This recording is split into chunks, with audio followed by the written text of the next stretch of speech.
nosso palestrante, o senhor Roberto.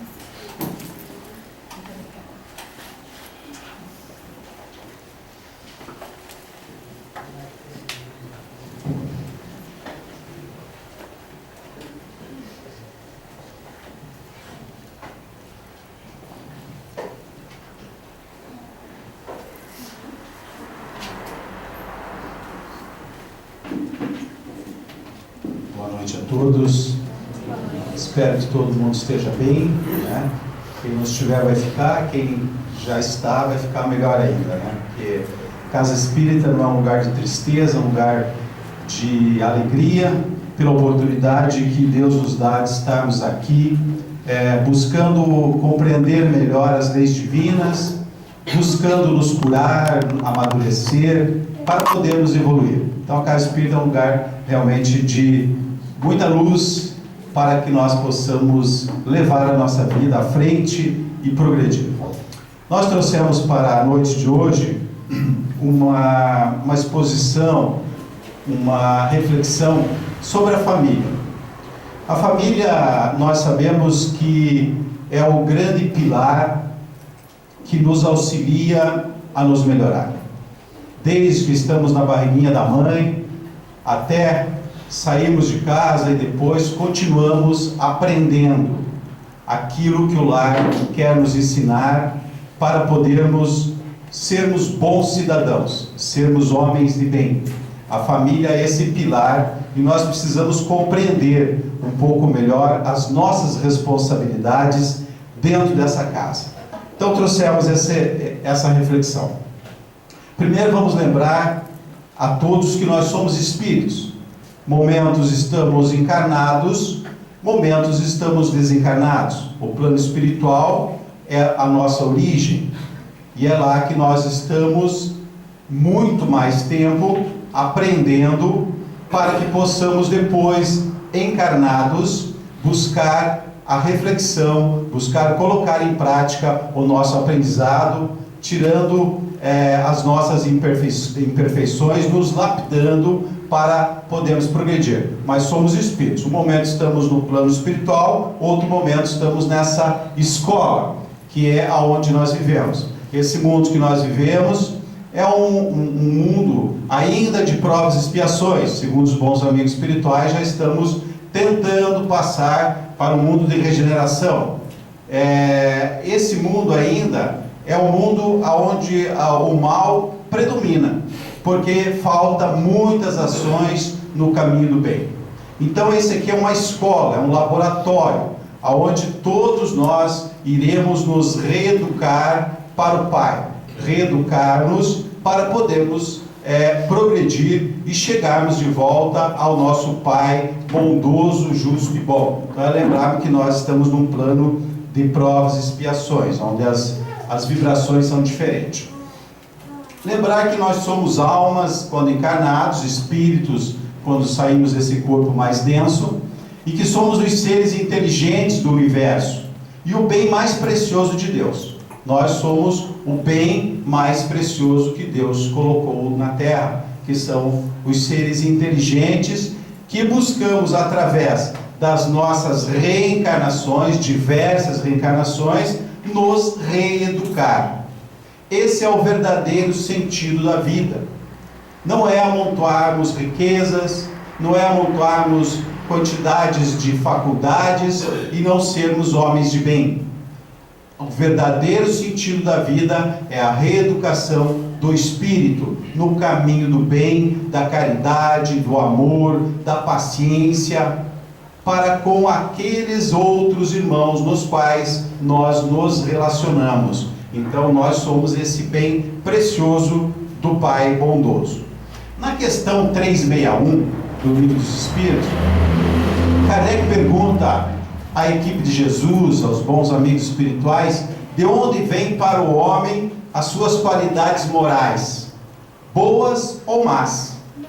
E os bons amigos nos respondem que são do espírito que está nele encarnado. Quanto mais puro é esse espírito, mais esse homem, esse espírito, essa alma é propenso ao bem. Então, quanto mais evoluído, ele é mais bondoso, é mais caridoso, é mais amoroso. Só para nós sabermos sempre, deixarmos bem claros, né, que nós somos espíritos, que temos diversas reencarnações, e essas reencarnações trazem uma bagagem desse espírito. E essa bagagem nos diz se nós estamos caminhando mais para o caminho do bem, se somos mais bondosos ou não, ou ainda vivemos na maledicência.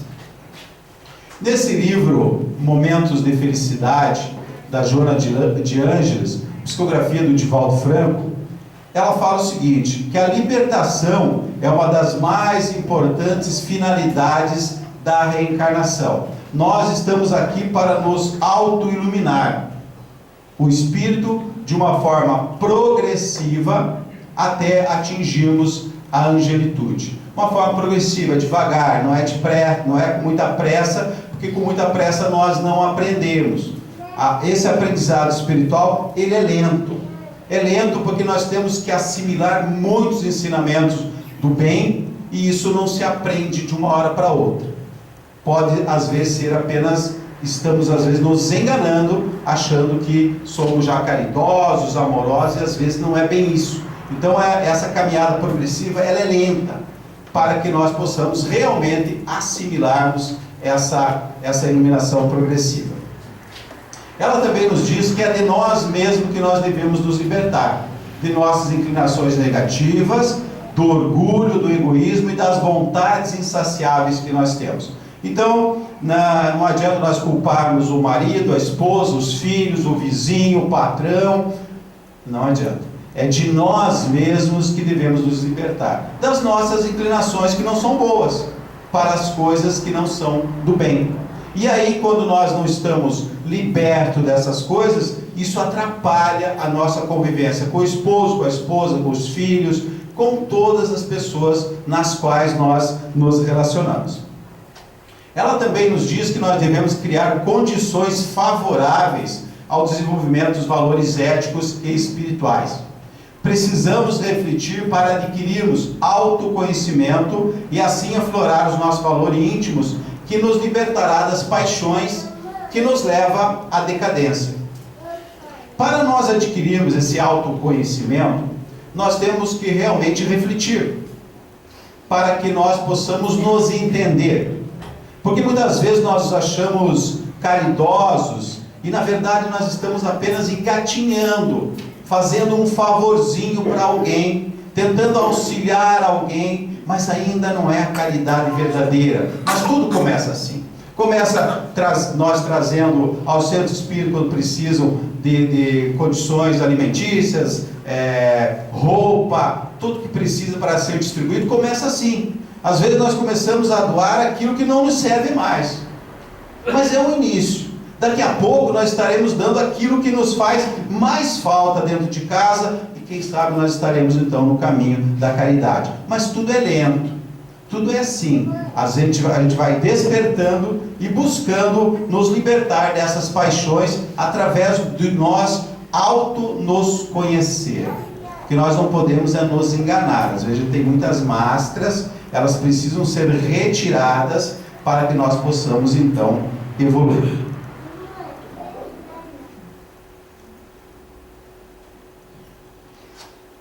Na continuação, no capítulo 14, o item 9 do Evangelho segundo o Espiritismo, diz o seguinte: quando nós produzimos um corpo, a alma que nele encarna, vem do espaço para progredir, vem do plano espiritual. E ele nos diz: interai-vos dos vossos deveres e ponde todo o vosso amor em aproximar de Deus essa alma. Tal a missão que vos foi confiada e cuja recompensa recebereis se fielmente a cumprires. Isso é para deixar bem claro para nós que todos nós passamos pela idade de infância, todas as crianças que estão aqui são espíritos que vieram do espaço, que Deus colocou nas nossas mãos para ajudá-los a progredir, ajudá-los a se melhorar, ajudá-los a se aproximar dos ensinamentos do Mestre Jesus, ajudá-los a se aproximar de Deus. E isso é uma missão para nós. E se nós fielmente a cumprirdes, com certeza seremos recompensados por ver alguém que foi colocado nas nossas mãos, hoje um homem de bem, um homem que ama, um homem que faz caridade, um homem que tem paciência, um homem que perdoa. Nós se sentiremos felizes, porque todos os pais sabem quanto é difícil a educação de um filho e como é bom saber quando o teu filho é do bem, quando o teu filho faz coisas boas, ajuda, é humilde e é caridoso. Nós nos sentimos felizes quando nós sabemos de quais as potencialidades que o seu filho que foi colocado na sua mão tem em relação ao bem. Na questão 383, Kardec pergunta aos bons amigos qual é para o espírito a utilidade de passar pelo estado de infância.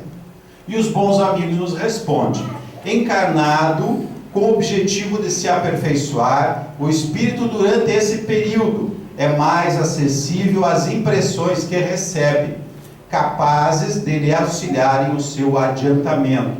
Para isso, os pais devem contribuir na sua educação. Então, segundo os bons amigos espirituais, em mundos mais evoluídos, mais superiores, nós não temos a infância. Nós já não precisamos disso, porque nós já somos espíritos melhores. Espíritos que não têm essa necessidade de passar pelo período de infância. Mas nesse mundo no qual nós vivemos, que é o mundo de provas e expiações, o mundo de regeneração, os mundos inferiores, nós temos que passar pelo estado de infância. E esse estado de infância, nós, segundo informações também dos bons amigos, até os 12 anos mais ou menos, nós temos uma grande facilidade para que possamos imprimir no nosso perispírito, no nosso espírito, as mudanças necessárias. Quer dizer, estamos mais abertos a aprendermos aquilo que viemos aqui buscar. Aprendermos a caridade, o amor, a bondade, a benevolência. Então, por isso que o estado de infância é importante para nós. Na questão 582, pode-se considerar como missão a paternidade? É uma verdadeira missão, responde os bons amigos, capitaneados por Jesus. É ao mesmo tempo um grande dever e tem responsabilidade quanto ao futuro de tudo. Os filhos que são colocados nas nossas mãos, nós temos responsabilidades com o futuro do mundo, com o futuro das relações, governantes melhores, amigos melhores, pais melhores, sociedade melhor. Em consequência, um mundo mais feliz, um mundo regenerado, um mundo onde o corpo não será tão denso, onde a doença e o sofrimento talvez será menor, porque esses espíritos serão melhores. E nós sabemos que tudo em nós nasce do espírito para o corpo. Quanto mais o espírito é um espírito ainda maledicente, que não compreende, aflora no nosso corpo as doenças e os sofrimentos. Aí continua na questão 582, diz o seguinte, que muitos cuidam de aprumar as árvores do jardim, de fazê-la, aliás, de dar bons frutos em abundância, do que formar o caráter do seu filho. Se este vier a sucumbir por culpa nossa, suportaremos os desgostos resultantes dessa queda e partilharemos com eles esses sofrimentos. Que quem não sofre quando um filho sofre?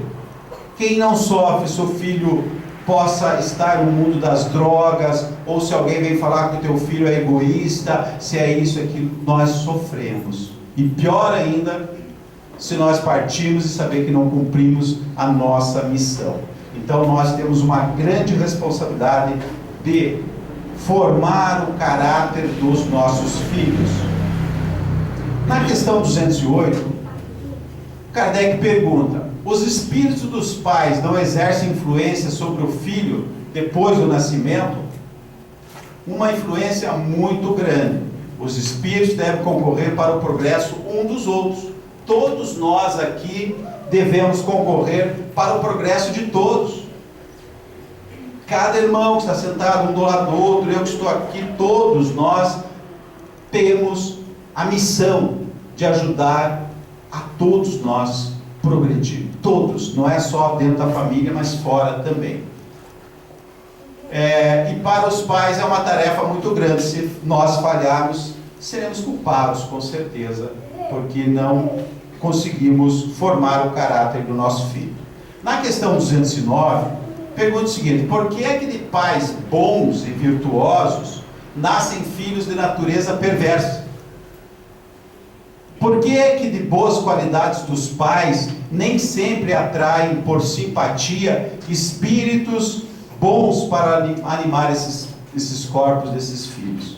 E os bons amigos nos respondem: não é raro que o mau espírito peça que lhes sejam dados bons pais, para que, com a esperança deles de se melhorarem, de encontrarem um bom caminho pelos exemplos e pela educação desses pais bondosos. Então, quando nós estamos no plano espiritual, na programação reencarnatória, que numa próxima oportunidade que eu vier aqui, acho que é no novembro, se não me engano, eu quero trabalhar um pouquinho sobre a programação reencarnatória, como é que ela é, para que nós possamos parar de reclamar da vida, que fomos nós que pedimos.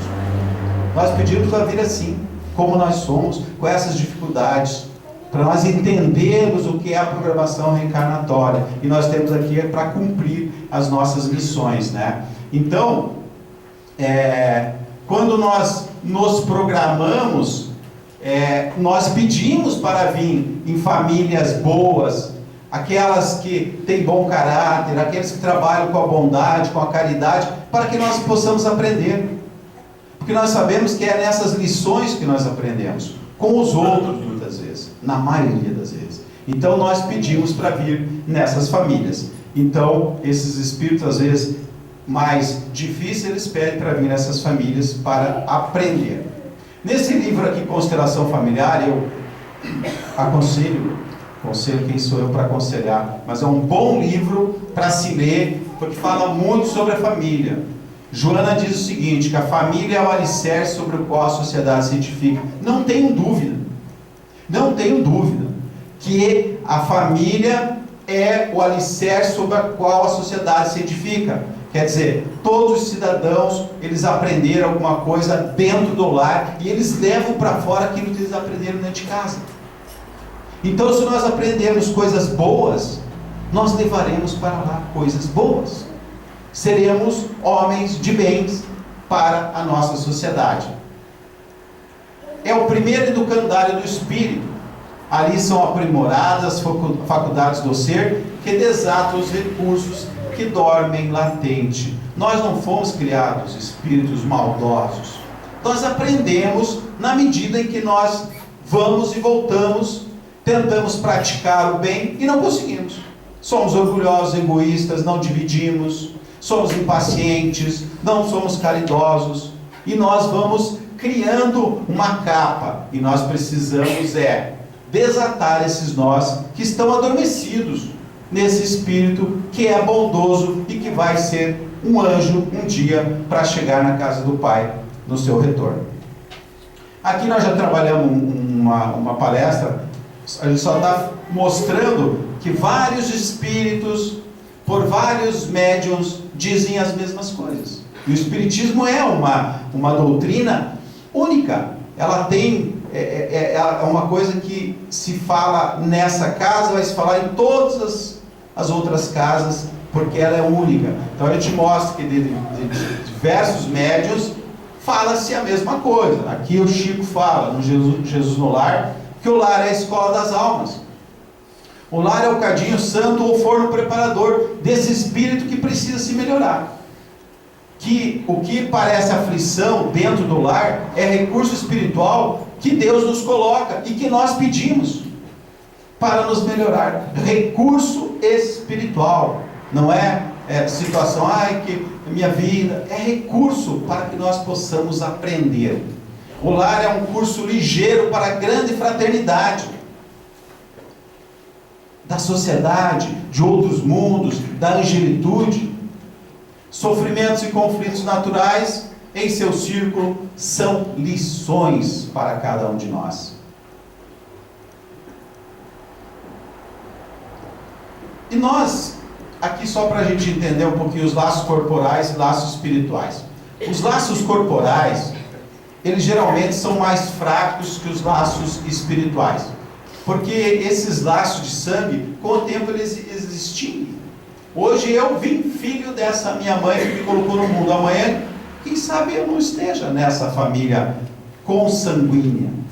Mas pode ser, de acordo com as nossas relações, eu estar nessa família espiritual.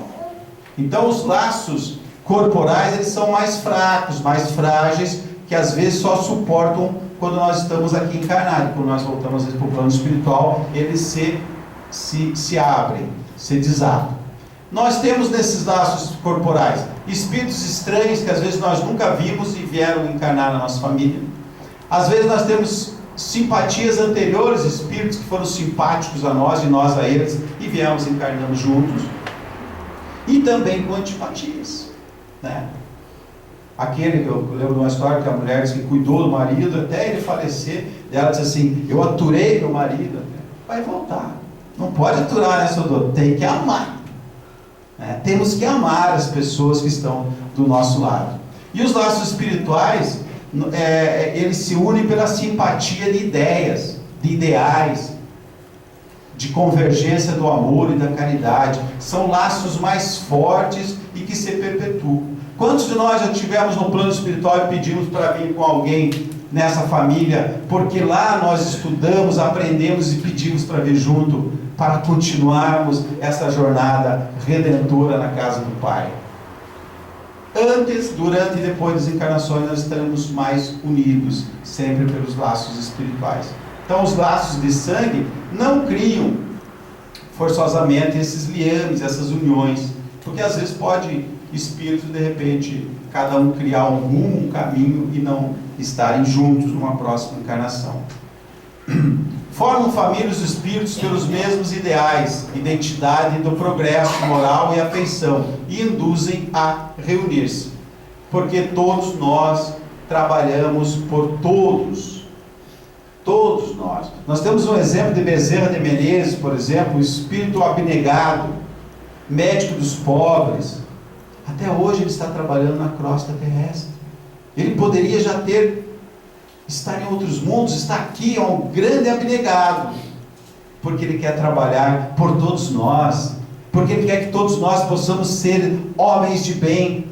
Está aí trabalhando. Poderia já estar em outros mundos superiores, mas não, está aqui, porque ele quer que todos nós possamos então nos melhorar. Muitas vezes espíritos então que vêm, pedem para vir em famílias melhores, eles causam alguma perturbação no ambiente. É lógico, é normal, porque eles estão aprendendo e vieram em famílias boas e às vezes causam essa perturbação, né? Acolhei-os como irmãos, auxiliai-os, e depois no mundo dos espíritos a família se felicitará, comemorará por termos resgatados outros náufragos nessa condição de sermos melhores. Mãe ou pai, cujo filho os repele. Nós temos que deduzir muitas vezes isso aqui, que um de nós, nas nossas famílias, já errou, já odiou, já foi muito odiado, ou veio para perdoar ou expiar, no sentido de resgatar os nossos débitos. Então nós não podemos, não, essa criança, não, gente, são espíritos, às vezes, que nós cometemos algum delito lá no passado, e eles vieram agora junto conosco para se melhorar, para que nós possamos amar esses irmãos. Não existe ninguém tão maldoso, existem dificuldades pela compreensão, pela falta de compreensão ainda do caminho do bem. Não escorreceis essa criancinha que repele a sua mãe, nem que vos paga com a ingratidão. Não foi o acaso que a fez assim. Lá está no Evangelho, no capítulo 14, item 9, essa questão.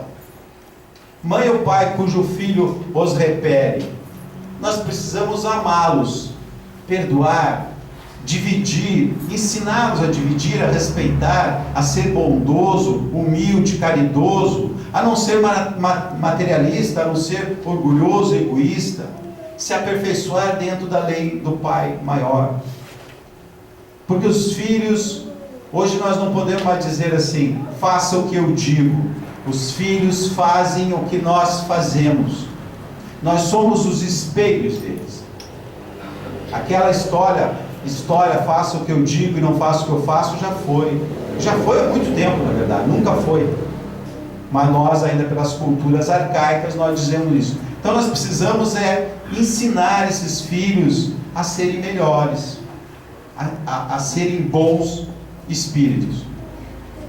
Pais, estudem os instintos da criança. Quanta criança que tem bons instintos, nós precisamos potencializar aqueles espíritos que às vezes nós notamos que são caridosos, amorosos, que querem dividir. Potencialize esse lado positivo deles, porque é muito bom que muitas vezes as coisas ruins nós acabamos passando por cima pela potencialização de coisas boas, por potencializar a nossa alma, as nossas qualidades. Então, esses bons instintos vamos preservá-los. Pais, estudem os instintos da criança, maus instintos combater. E nós, pais, muitas vezes nós temos dificuldade de olhar, porque é o meu filho. Que nós dissemos muitas vezes, por que acontece isso comigo? Quer dizer, com o outro pode. Que irmão é esse?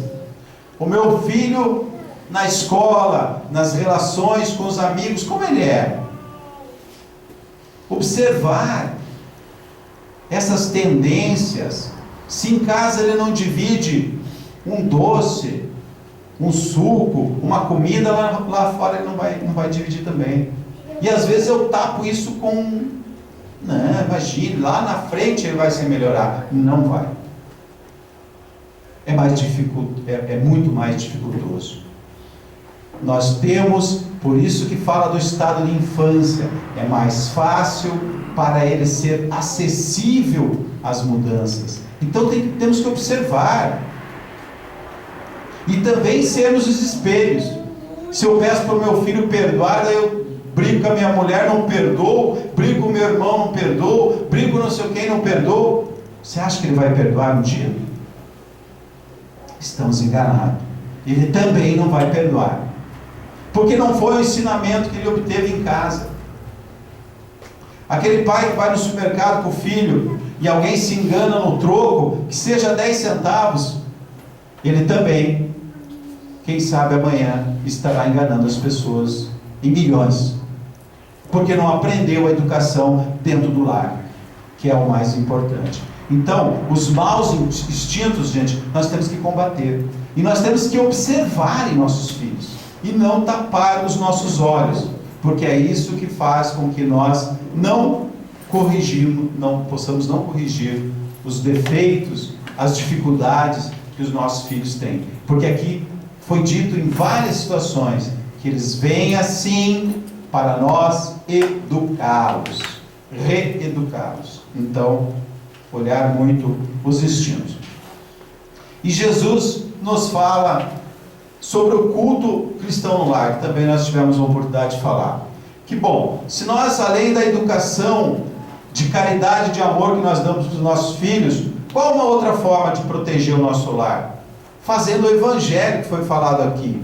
Porque esse evangelho, ele vai nos auxiliar a melhorar as vibrações, as energias de quem mora nessa casa.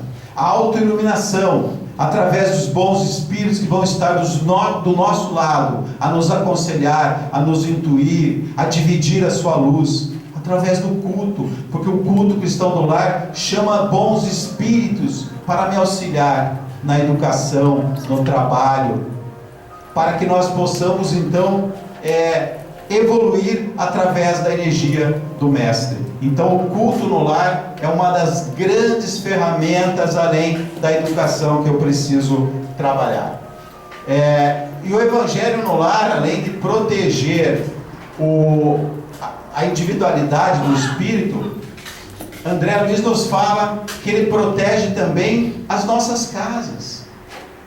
Ele protege, ele faz um campo energético que ali não entram espíritos ainda maledicentes, que isso auxilia-nos a evoluir, meus irmãos. Nos auxilia, que quanto mais nós estivermos rodeados de bons espíritos, de energia, de luz, da divindade, é melhor para que nós possamos compreender e trabalhar no caminho do bem. Então não esqueça do Evangelho, semanalmente, é muito importante. E aqui para nós terminarmos, Chico nos disse: não desperdice a sua vida. Você não pode voltar atrás e fazer um novo começo, mas você pode começar agora e fazer um novo fim. Para nós que já temos filhos talvez já crescidos, ou que já estão com 12, 15, 8, eu não posso voltar lá atrás, querer que ele volte para a barriga da mamãe e iniciar, mas eu posso começar agora, pensativo nas leis de Deus, e fazer para que esse Espírito, e para mim, um grande fim de amor, de bondade e de caridade.